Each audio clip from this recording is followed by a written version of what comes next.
všem dětem, všem vystupujícím za krásné vystoupení.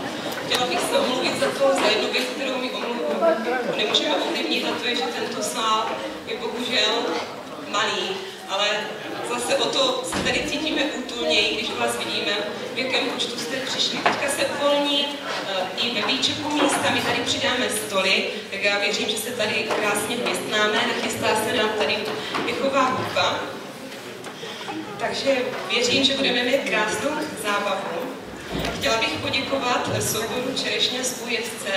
Je to možná jedno z vašich, ne prvních, ale mezi prvníma vystoupeními.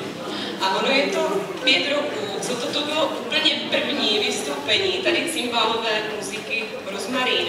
Je to takové skoro půl jubileu.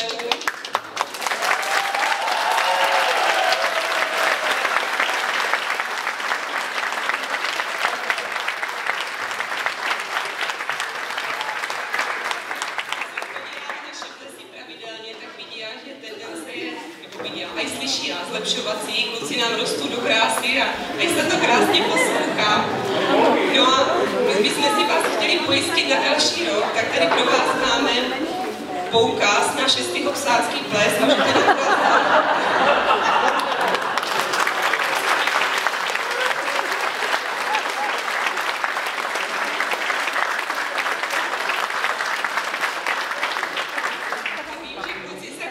Můžete na těch 20 litrů slivovice, ale zatím furt nic. Tak tady máme takovou skromnou malou útěchu, tu si můžete zatím rozbalit a plakat nad tím, co by bylo, kdyby toho bylo 20krát víc. Ale já